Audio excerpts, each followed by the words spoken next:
오늘은 진짜 신학적으로도 되게 핫한 주제고요. 그리고 여러분 그냥 뭐 믿으시는 분이 이제 생각하실 때도 정말 핫한 주제예요. 오늘은 이 영상을 올리면은 이제 양쪽으로부터 다 욕을 먹을 수 있는 영상이 될 것 같기도 한데, 오늘은 원래 오늘 주제는 원래 오늘 주제는 선택에 대한 내용이었어요. 원래 오늘 주제가 선택이라서 지금 주 교재가 웨인 그루뎀, 그러니까 정통 장로교 신학을 하신 그 교수님의 주교제 틀을 가지고 사용을 했었는데, 장로교 신학을 하셨다 보니까 아예 그냥 장로교 뷰만 그냥 딱 나와 있어요. 그래서 선택, 그냥 미리 정해진 거다, 하나님이 선택하신 거다, 이렇게 그 관점으로만 나와 있는데, 제가 그거를 얘기하기에는 초교파의 장점이 없어질 것 같아서, 저희는 엄밀히 말하면 그러니까 장로교 신학 베이스로 하고 있지만 엄밀히 말하면은 우리는 초교파입니다. 그래서 여러 교파, 여러 교파의 어떤 성경을 보는 신학적 관점들에 대해서 그래도 좀 균형 있게 좀 보는 게 좋지 않을까 해서, 오늘 와이파이가 떴나요? 이 시간에 머리가 제정신이 아니라서 자꾸 안테나를 자꾸 세우려고 그러네. 그래서 오늘 강의 같은 경우는 거의 저만의라기보다는 기존 강의는 이제 교재와 요리 문답을 기반으로 제가 강의를 만들었다면, 오늘 할 강의는 제가 좀 편집한 게 상당히 많아요. 저의 해석들이 많이 들어갈 강의이기 때문에, 그래서 제가 그냥 특별히 써놨습니다. 제가 이거는 제 생각입니다 라고, 저의 해석입니다 라고 제가 이렇게 그런 식으로 제가 이렇게 분리를 해놨어요. 근데 이게 저만 그런 게 아니라 성경도 보면요, 바울이 한 얘기 중에 하나님의 말씀이라고 전달된 거는 그냥 이렇게 얘기를 하는데, 이거는 하나님의 말씀으로 딱 결론 낼 수 없는 문제에 있어서는 바울이 거기다 사족을 달았어요. 이거는 나의 생각이다. 그러나 내게도 성령께서, 내 안에도 성령께서 계신 줄 안다. 이런 식으로 이제 그걸 분리를 해서 써놨어요. 그래서 저도 바울 형님의 돈을 받아서 논란이 될 수 있지만, 제 말이 진리다라는 건 아니지만 어느 하나가 이 해석이 진리야 라고 콕 집어서 말할 수 있는 게 아니라는 좀 여러분에게 넓은 관점을 주기 위해서 오늘 제가 이번 강의는 좀 심혈을 기울였습니다. 이번 강의의 주제는 예정론 대 예지론. 이렇게 얘기하면 신학용어로만 얘기하면 여러분 뭔 얘기인지 모르겠는데, 그냥 쉽게 얘기하면 이런 거예요. 하나님이 우리를 구원하시잖아요. 우리를 구원하시는데, 구원하시기로 언제 결정하시는가예요. 하나님이 언제 우리를 구원하기로 결정하시지, 누가 구원받고 누가 선택을 받는 거죠. 쉽게 얘기하면 내가 너를 구원해야지 라고 하나님이 선택을 하신다고 할 때, 그럼 반대로 선택이 존재한다면, 선택의 개념이 존재한다면, 선택받지 못한 게 뒤집어 말하면 뭐예요?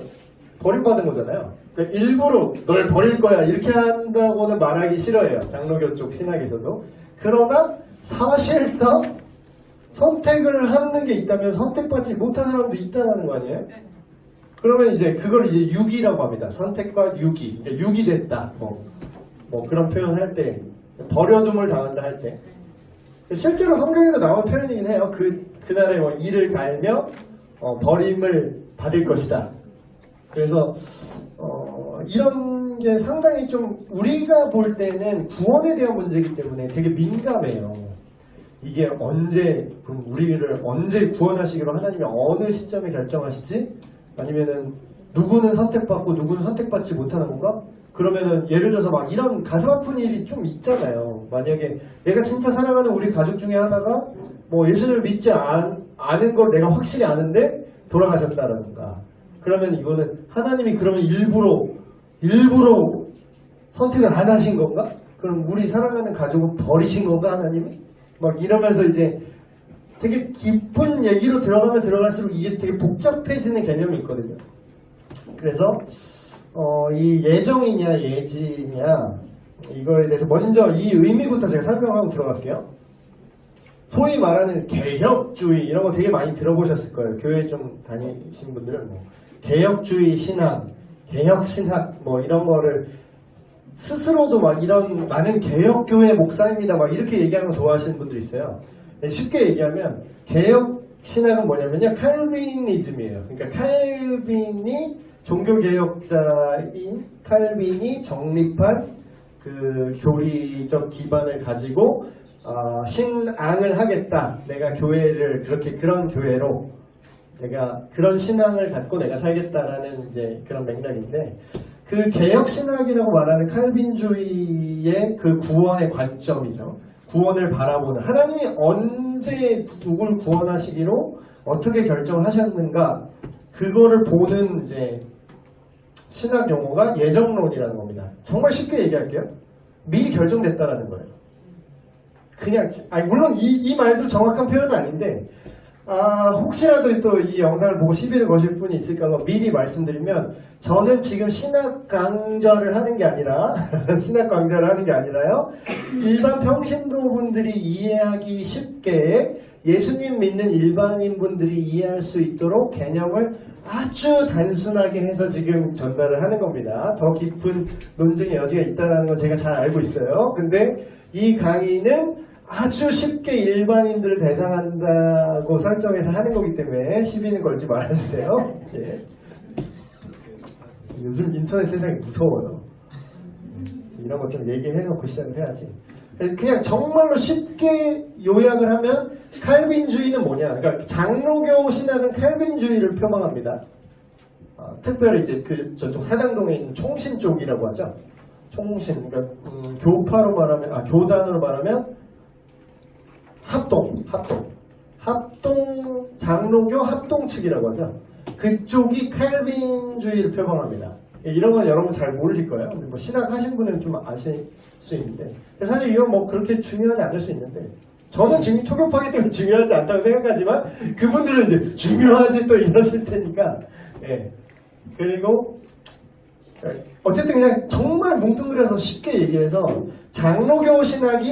장로교파의 신학이 이 예정론을 표방합니다. 물론 장로교 목사님이나 장로교 신학자라고 해서 다 이 예정론을 100% 동의한다는 뜻은 아니에요. 시비 걸지 마시고 그 영상에서. 그러나 대체적인 흐름을 저는 말씀드리는 거예요. 대체적인 흐름. 그래서 장로교 하면은 구원에 대해서 어떻게 보느냐, 미리 결정되었다고 본다라는 겁니다. 정말 심하게 단순화시키면. 그래서 예정이라는 말이 붙었는데, 이게 무슨 뜻이냐? 이미 하나님께서 구원받을 자를 예정하시고 선택하셨다라는 거예요. 그러니까 골랐다, 일렉션, 투표, 그러니까 뽑았다라는 거죠. 근데 여기서 파생하는 필연적인 그 결과가 뭐냐면, 아까도 말씀드렸지만 누군가를 뽑았다라면 반대로 누군가는 뽑지 않았다라는 뜻이죠. 그럼 뭐예요? 이게 선택을 말하려면 필연적으로 유기를 말해야 된다는 거예요. 누군가는 버려둠을 당할 수밖에 없다는 거죠. 그래서 이거를 그 장로교 쪽에서는 이렇게 말하는 걸 별로 안 좋아하는 분도 있는 걸로 아는데, 이거를 노골적으로 말하는 걸 이중예정이라고 합니다. 이중예정. 이게 뭐냐면 구원받기로 이 사람을 선택하셨지 원래 걔네 예수님 안 믿고 죽을 애들은 그들의 운명이었어, 뭐 이렇게 말하는 걸 좋아하는 사람이 있는데, 하나님이 의도적으로 버린 게 아니라고 이제 말하는 걸 좋아하는 분도 있는데, 사실상 결과만 놓고 보면 어떻게 돼요? 구원받을 자만 미리 골랐다라는 건 안 고른 사람은 그냥 버렸다는 거잖아. 그래서 이걸 좀 의지적으로 표현을 하면은 뭐가 되냐면 두 가지가 이중으로 예정되었다라는 건데, 그 두 가지가 뭐냐? 하나는 구원받을 자를 예정하셨고 하나는 지옥 갈 애들을 예정하셨다라는 거야.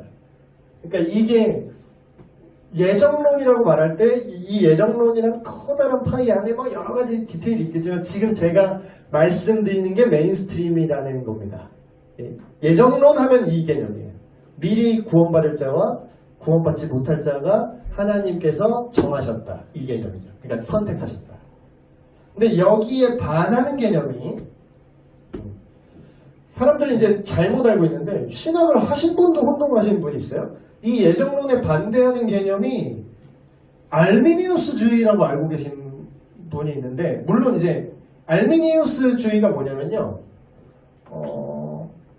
미리 결정되어 있는 게 아니라 인간이 노력하면은 구원받을 수 있다. 인간의 여지를 이렇게 만들어 놓은 게 알미니우스주의예요. 근데 이제 뒤에도 자세하게 얘기해야겠지만, 근데 이게 그냥 완전히 네가 착하게 살면 넌 천국 가고 네가 나쁘게 살면 지옥 가고 완전히 그런 인간한테 있는 건 아니고, 하나님을 믿어야 돼. 믿긴 믿어야 되는데, 근데 네가 어떻게 행동하는지에 따라서 이게 달라져 라는 이런 게 알미니우스주의였거든요. 정말 단순하게 얘기하는 겁니다 지금. 근데 이거는 예지론이 아니에요. 이걸 예지론으로 착각해. 장로교 목사님들 자기 신학밖에 안 배운 사람들은, 그러니까 예지론을 말하면은 다 알미니우스다, 너 이단이다, 막 다 이렇게 얘기해. 그래서 요즘은 좀 덜한데, 요즘은 또 다들 이제 신학도 공부한 수준이 올라가서 정보도, 신학의 정보 유통도 넓어져서 요즘은 이런 게 거의 없었는데, 옛날에 저 어릴 때만 해도요, 장로교 목사님이 감리교는 이단이라고 그랬어요. 실제로 여러분 그런 거 들어보셨죠? 막 성결교 이단이네, 뭐 어쩌네, 감리교 이단이네. 꼭 장로교 목사님들이 그랬어. 근데 반대로 감리교 목사님이 장로교라고 이단이라고 하는 건 거의 없어요.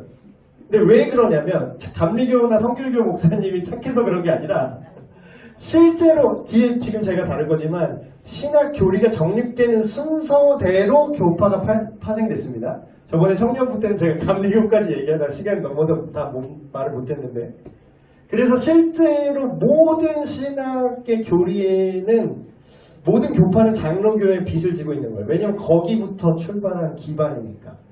그래서 감리교 목사님 장로교를 이단이라고 한 거는 거의 없지만 그 반대는 있더라는 거예요. 우리 정통이 아니라 이거지 니네. 근데 요즘은 그게 많이 줄었는데 옛날에 그게 되게 심했거든요.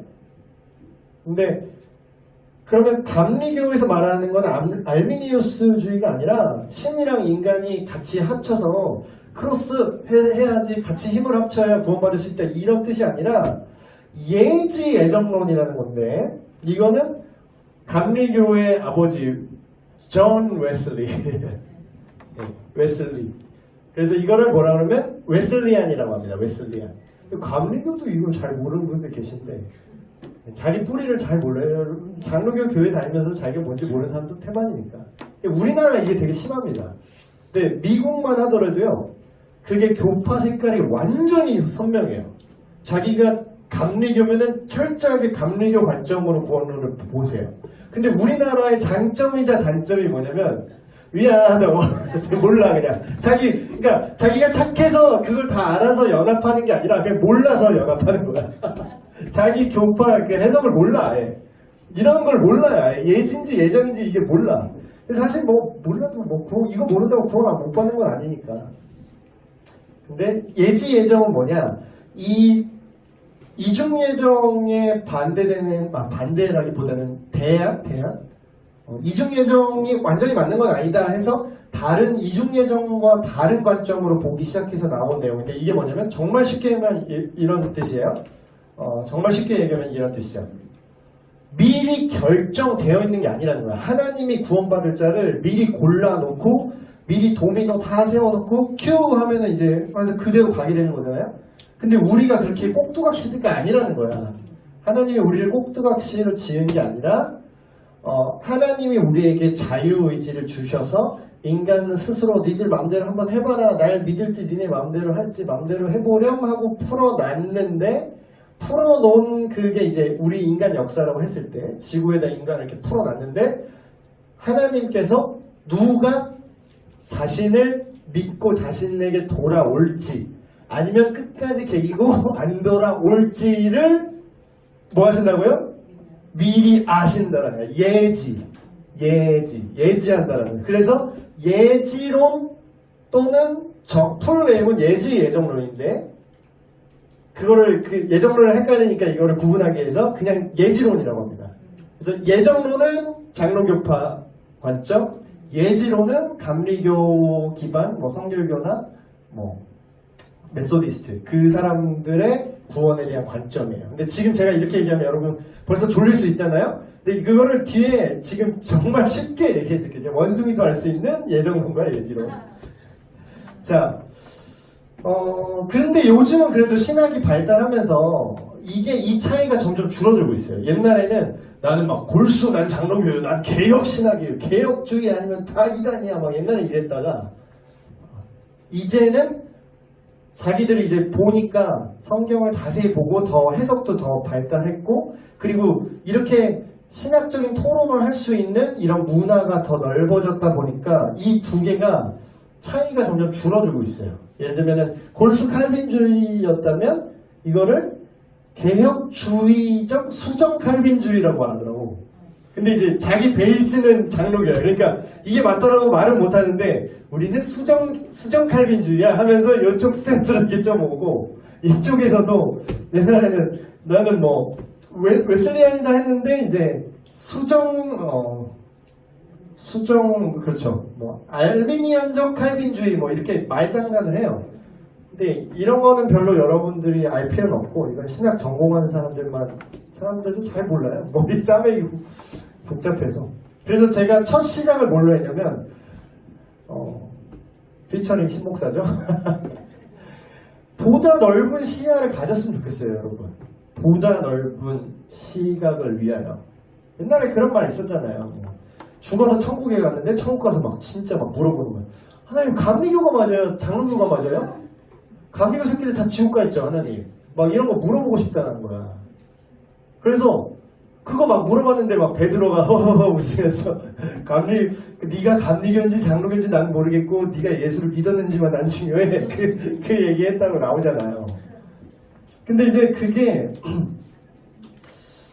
일단 순서부터 보자고요. 그러니까 교회 역사, 교리사라고 하죠. 교리가 만들어진 그 역사적 배경을, 그걸 아는 게 왜 중요하냐면요. 그 맥락이 있어요. 이 예정론이 대두된 배경이 있어요. 시대적 배경이. 자, 한번 볼게요. 모든 세대의 그리스도인들이, 예수님 이후로 모든 시대의 그리스도인들이 예수 그리스도와 그분의 말씀인 성경의 내용을 근거로 해서 이 구원이라는, 이 엄청난 사건이죠. 이 구원이라는 하나님의 주권적인 어떤 사역을 인간이 연구하고 분석해왔습니다. 지금까지 아직도 하고 있어요. 물론 아직도 몰라서 하는 게 아니라 이미 구원받는 데 필요한 충분한 지혜는 그때부터 밝혀져 있었는데, 이거를 계속해서 지금 연구하고 분석을 하고 있죠. 그래서 제가 이 강의 첫 시간에 얘기했던 게 그거였잖아요. 교리란 무엇이고 왜 필요한가.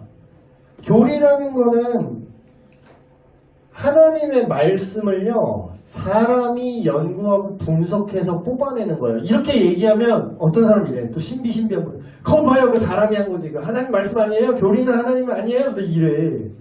그럼 당신이 하나님이 있는지를 어떻게 알았냐고, 제발. 당신이 예수라는 인물이 있었다는 거, 그분이 하나님 십자가에서 달리셨다는 정보를 어떻게 그냥 알았어? 기도하니까 막 귀에 들리니? 그걸 누가 전해준 거 아니야. 그게 어디에 있었는데요? 성경 안에 있었잖아요. 그럼 성경에 그게 막 뭘 의미하는지 그 해석을 누가 하냐고요. 기도하면 들려요, 그 해석이? 성경 해석이? 말라기 나한테 강해 좀 해줄래요? 주석 좀 알려줄래요? 기도한 다음에 하나님한테 직접 들으신 다음에 나한테 알려줄래요? 말라기서의 어떤 통찰에 대해서, 요나서의 의미에 대해서 여러분 기도하면 알 수 있어요? 기도만으로 그걸 알 수 있어요? 요나서를 안 읽고? 요나서가 뭔 내용인지도 모르는데 그걸 기도하면은 그 통찰을 알 수 있어? 그게 아니잖아요. 결국은 심지어는 성경의 기록조차 인간의 유기적 영감사를 표현했었죠. 인간의 삶을 통해서 그걸 기록하게 하셨는데, 그거에 대한 해석과 적용이 우리에게 주신 지성으로 그걸 하지 않는 말이 안 된다는 거죠. 그래서 교리를 정립한다는 건 되게 중요한 거고, 성경에서 교리를 뽑아낸다는 거는 정말로 중요한 문제인데, 그런 것들이 이제 역사적으로 계속 있어 왔어요. 근데 오늘 얘기할 거는 그거잖아요. 구원을 언제, 누가의 문제는 해결됐죠. 하나님이 결정하시는 건데, 그걸 언제 하셨냐고. 언제. 미리 결정하셨냐, 아니면 실시간으로 인간 하는 거 봐서 결정하시냐. 결국 이 싸움이잖아요, 지금. 그쵸? 근데 이제 순서를 한번 볼게요. 기독교 교리사적인 순서. 이제 사도 시대가 있었죠. 예수님의 직계 제자들. 예수님께 구원이 뭔지 직접 배웠어요. 구원이 무엇이며 어떻게 하면 구원받을 수 있는지 그 복음의 핵심을 직접 배웠어요. 저자 직강으로 배운 세대예요. 그 다음에 사도가 이제 나이 먹고 죽겠죠. 아니면 순교하고 죽거나. 그래서 그 사도의 직계 제자가 있습니다. 이걸 속사도라고 해요. 속사도. 사도 그 12제자의 직접 얼굴 보고 듣고 배운 직계 제자들. 뭐 이소룡의 제자예요. 뭐 이런 사람이 있는데 뭐 거의 그런 느낌이죠. 근데 이제 속사도도 이제 나이 먹고 그러면 이제 돌아가시잖아요. 그러면 이제 그 다음에 그 지도자를 교부라고 합니다. 교회의 아버지, 교부 시대가 되고 그 다음에 이제 이때까지는 기독교 공인이 안 돼서 건강에 핍박을 받아서 뭐 지하 무덤인 카타콤에서 뭐 평생을 하늘을 못 보고 죽은 사람도 있대요. 태어나기를 지하 무덤에서 태어나고 기독교 공동체에서 태어나서 하늘이 뭐야 엄마 별이 뭐야 이러고 죽은 사람도 있대요. 한 세대가 넘어갈 때까지 거기서만 계속 산 사람도 있을 정도로 핍박이 심했다가 기독교 공인이 313년인가요? 그때 기독교 공인 이후에 다 기어 나와서 로마 그래서 이제 교회가 공인돼서 살았는데 교황제가 어느 때부터인가 슬그머니 6세기 초 이 전부터 교황권을 주장한 교부들은 있었는데 교회 리더들 지금 말하면 여기 노예 담임 목사님들이 서로 뭐 내가 노회장이니 뭐네 이런 거랑 똑같아요 사실. 근데 이제 그거를 되게 거창하게 포장하고 막 예수의 대리자가 누구냐 막 이러면서 거창하게 말한 거지 그냥 자기 밥그릇 싸움 정치 싸움이었어요. 결국 그런 교황권 논쟁이라는 것 자체가. 근데 최초로 교황이라는 타이틀이 붙은 사람은 6세기 초에 그레고리 1세입니다. 최초의 교황. 그래서 교황제가 시작됐죠. 그래서 중세시대가 그 악명 높은 중세시대가 생기죠. 교황제가 공인되면서 이제 성경보다 교황의 말이 더 우위에 서기 시작하면서 이제 교회가 아니게 되죠 점점. 그러다가 1517년에 우리가 알듯이 종교개혁 시대가 시작됩니다. 종교개혁이 시작되죠. 그래서 그 종교개혁 1세대 뭐 루터 뭐 스위스 찌빙글리 그러고 정확히 말하면 1.5세대가 맞는 것 같아요. 정확한 원래 프랑스 사람이니까 장 칼뱅이죠. 프랑스 발음으로 해야지. 프랑스 사람. 그거를 미국식 발음하게 존 칼빈이라고 하고 원래 장 칼뱅이죠. 장 칼뱅. 장 프랑스.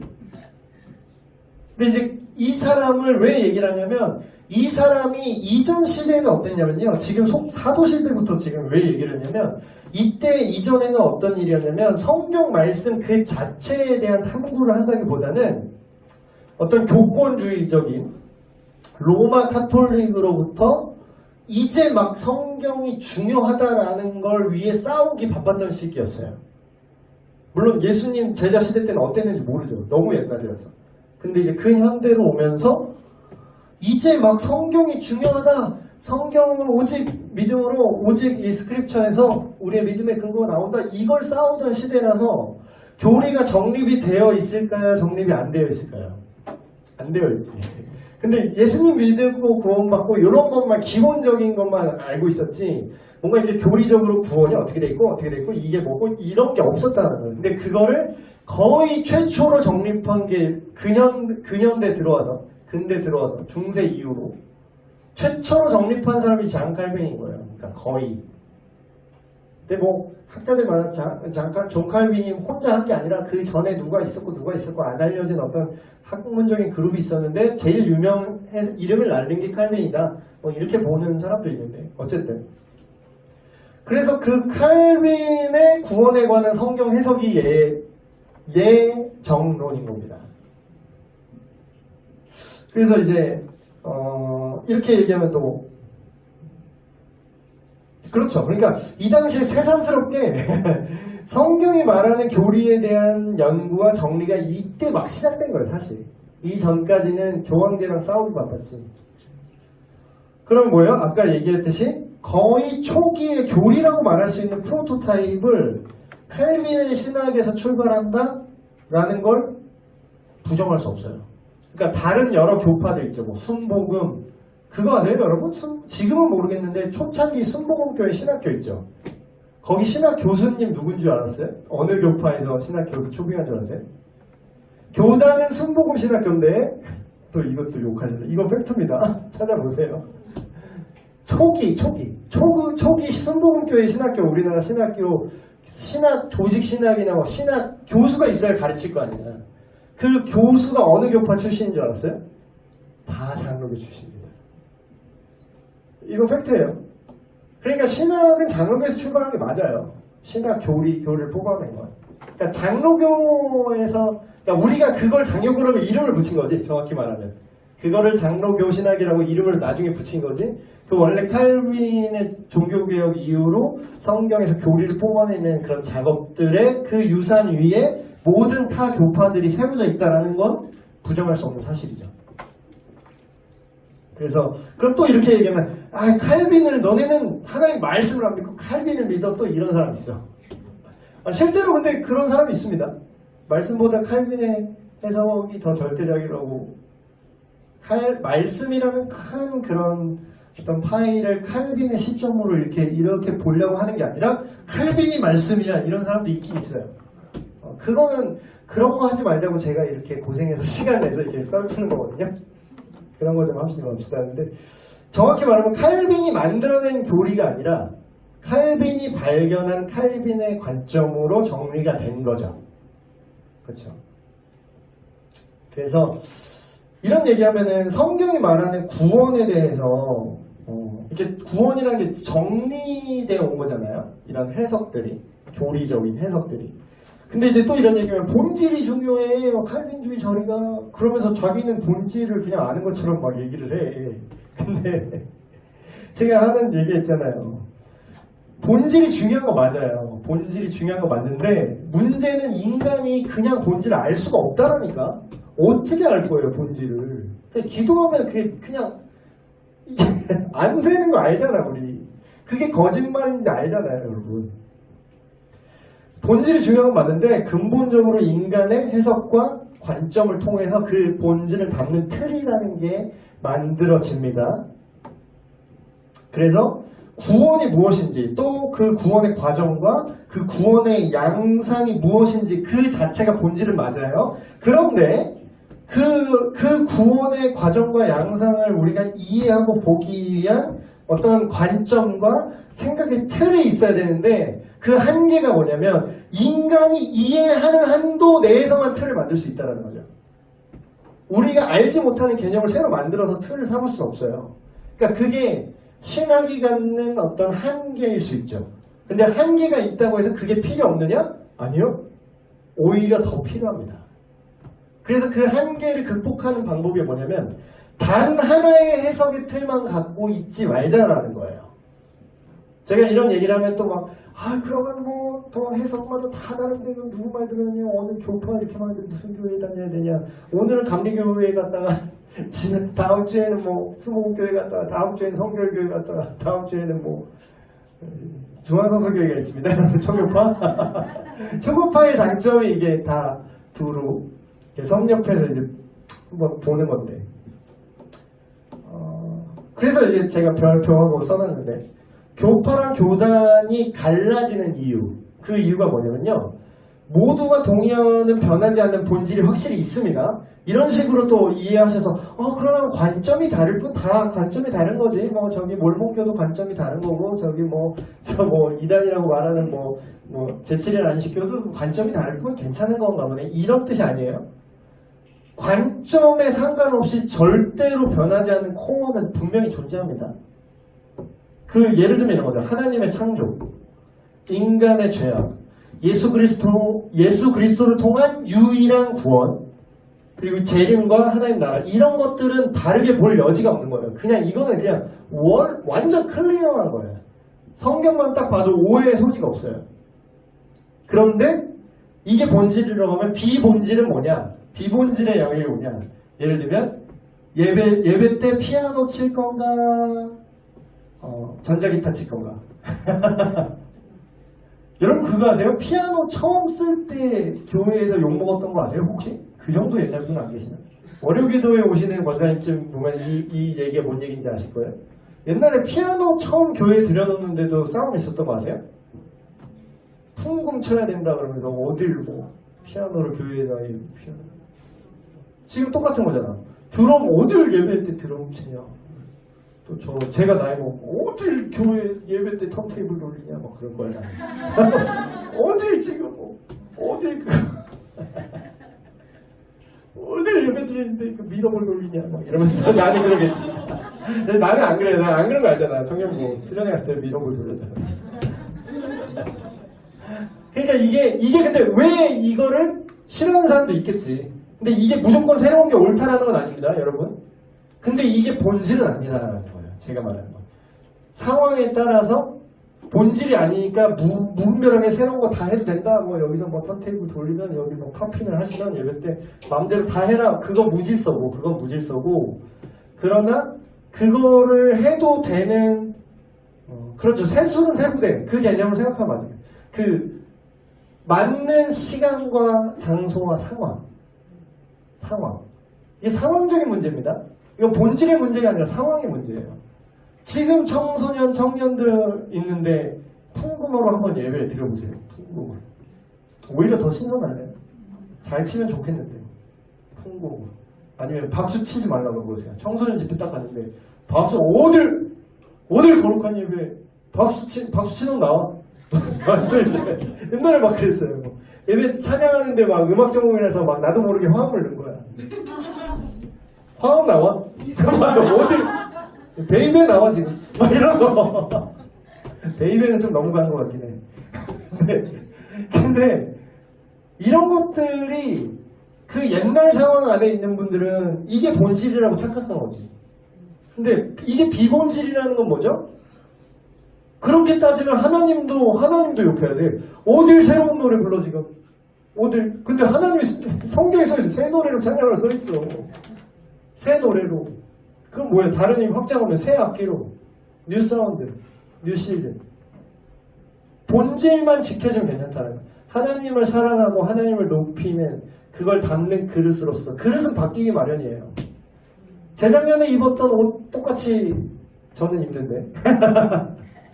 좀 재작년 너무 가깝나? 한 10년 전에 유행했던 거 지금 입고 다니시는 분. 목사님 벗고 모르세요? 그런 거 말고. 보통은 어때요? 그때 담았던 그릇이 그때는 맞고 지금은 안 맞죠. 그게 비본질의 얘기하는 거죠. 근데 비본질적으로 건 창조의 방법. 하나님이 이거를 창조를 하셨을 때 이렇게 뭐 한 번에 야 이렇게 창조를 하셨을 거다. 아니면은 뭐 시간을 빨리 감기 위해서 그게 만들어지게 하셨을 거다.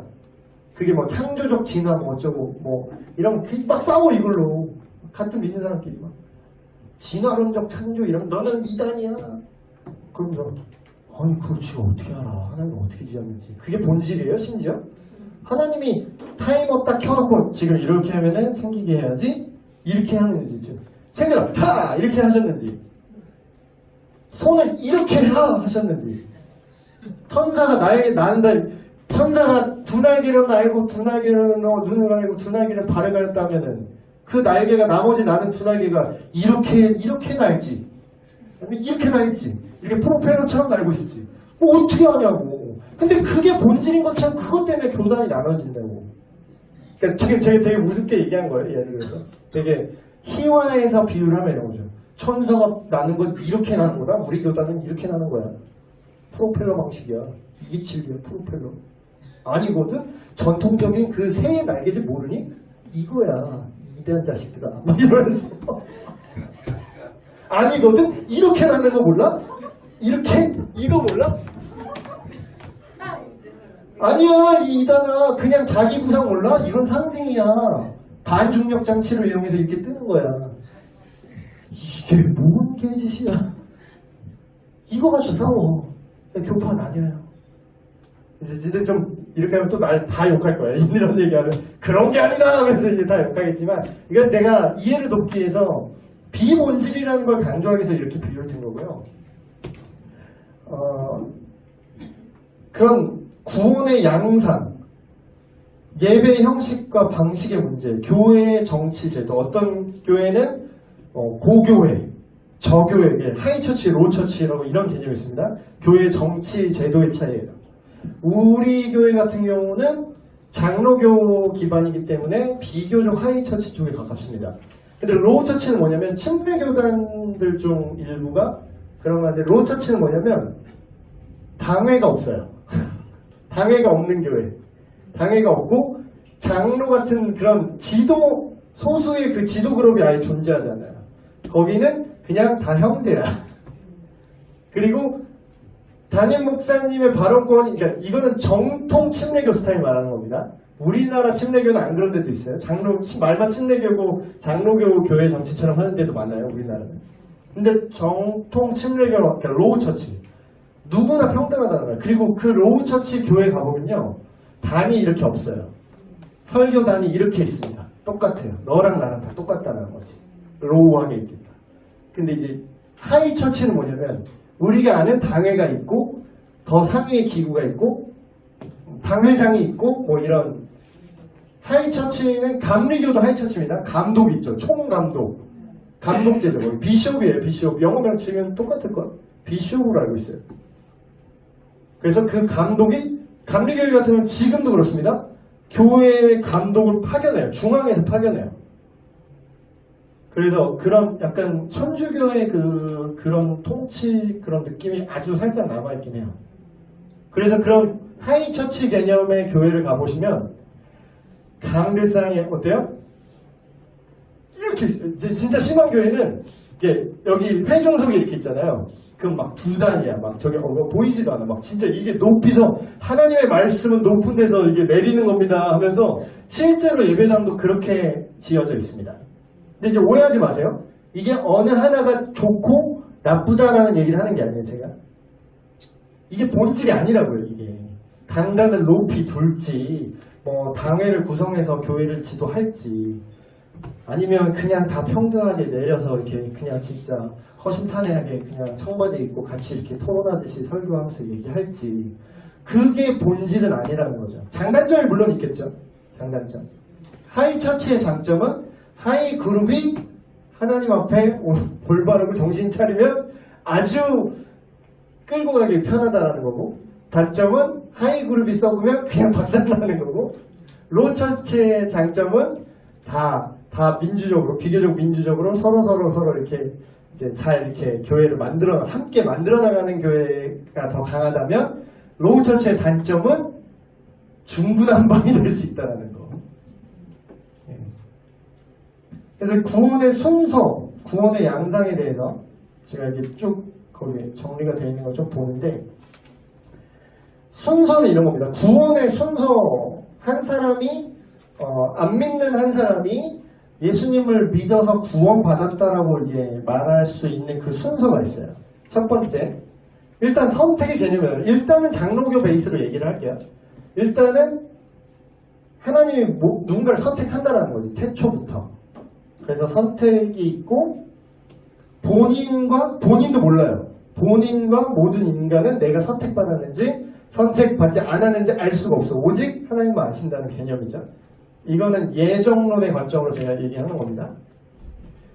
예지론은 이거 자체를 인정하지 않아요. 예지론 관점은 하나님이 미리 고르지 않았다라고 얘기하는 거니까. 두 번째는 실질적으로 이때부터 이제 좀 보여줘. 복음의 부르심, 이건 뭐냐면 어쨌든 복음을 들어야 되잖아. 그 사람이 누가 됐든 간에 처음 복음을 들은 그 복음의 부르심이 있다는 거예요. 부르심. 근데 이게 예정론자는 이 복음의 부르심도 선택된 자들을 부르셨다라고 봐요. 선택된 자들이 부르심을 받는다.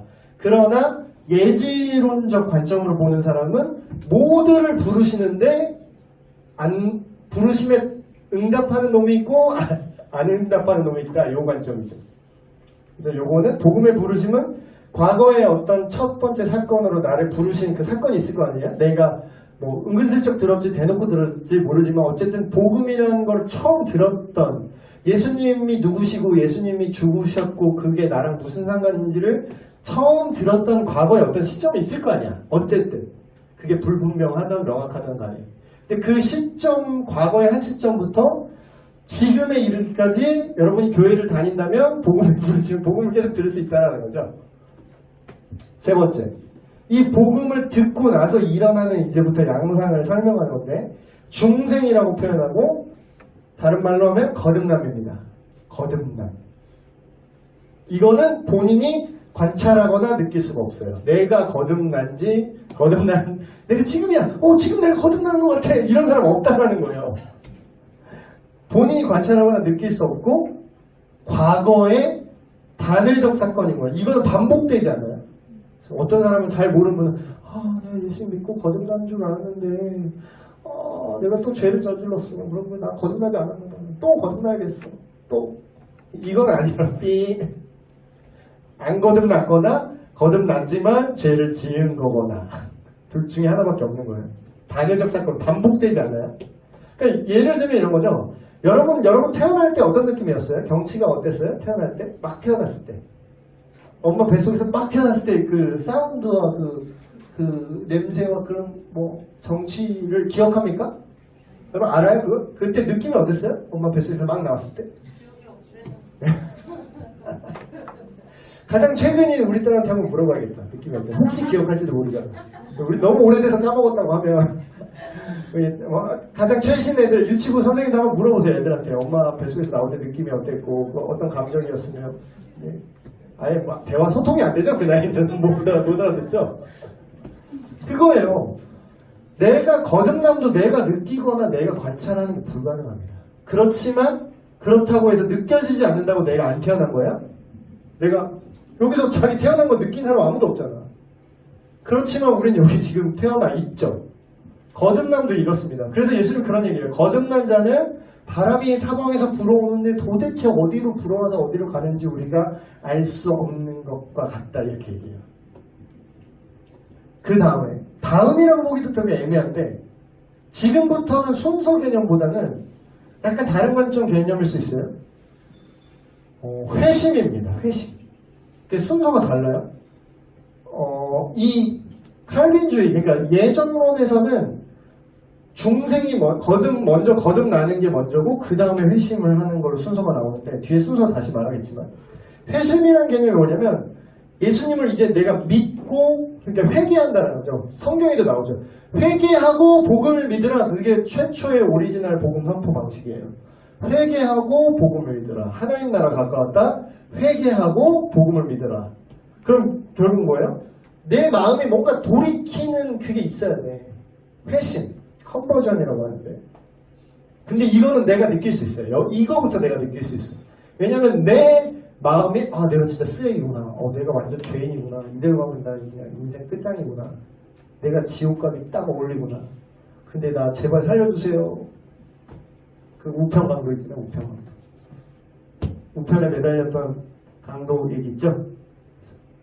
당신의 나라에 임하실 때 나를 살려달라는 말 자기도 양심 있으니까 말을 못하지. 그래서 기억만 해주세요. 그랬더니 네가 오늘 나와 함께 있을 거다.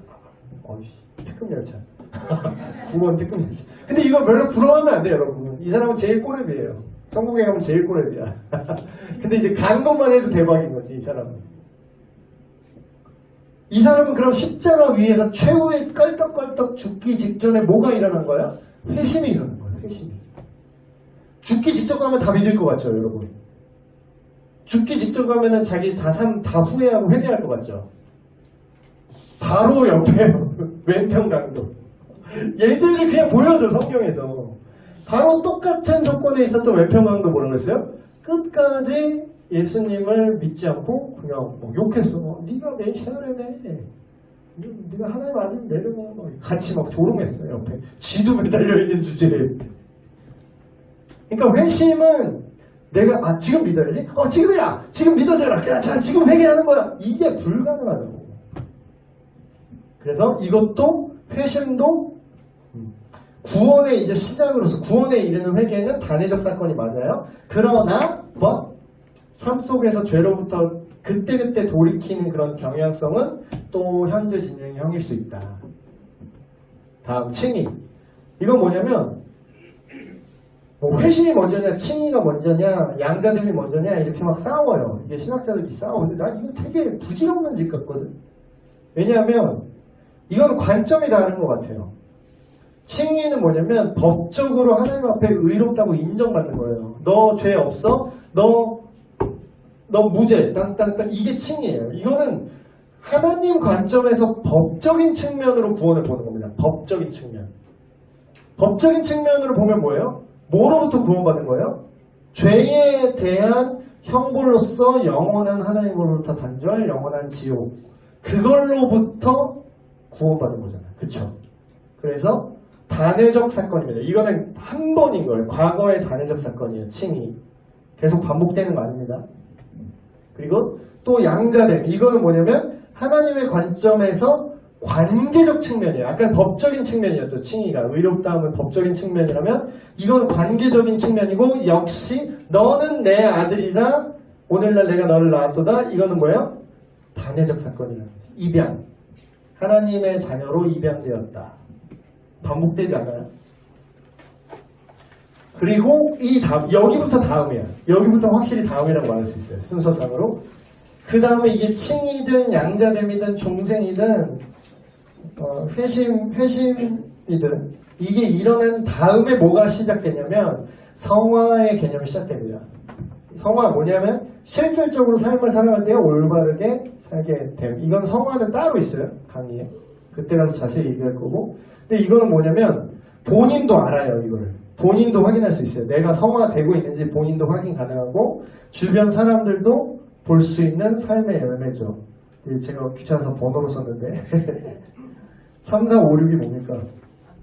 중생, 회심, 칭의, 양자됨을 시작으로 지금까지 현재 진행인 게 성화예요.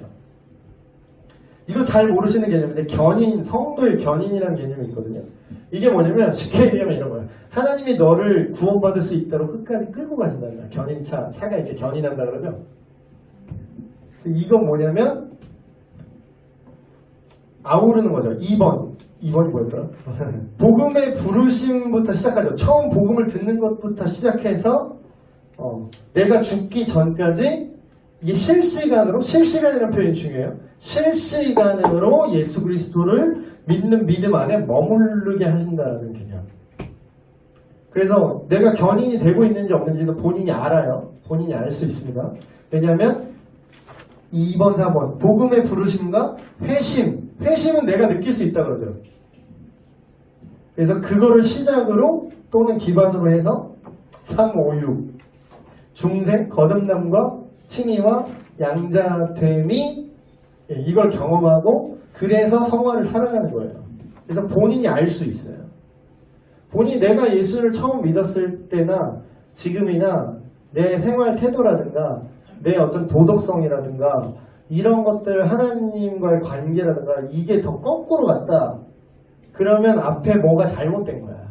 앞에 뭐가 된 줄 알았는데 안 된 거예요. 이거는 팩트입니다. 그래서 마지막 영화는 뭐냐면 죽음 이후에 부활한 새 몸으로 하나님과 함께 영원히 사는 거. 여기까지 하고 잠깐 쉬었다가 또 달려볼게요.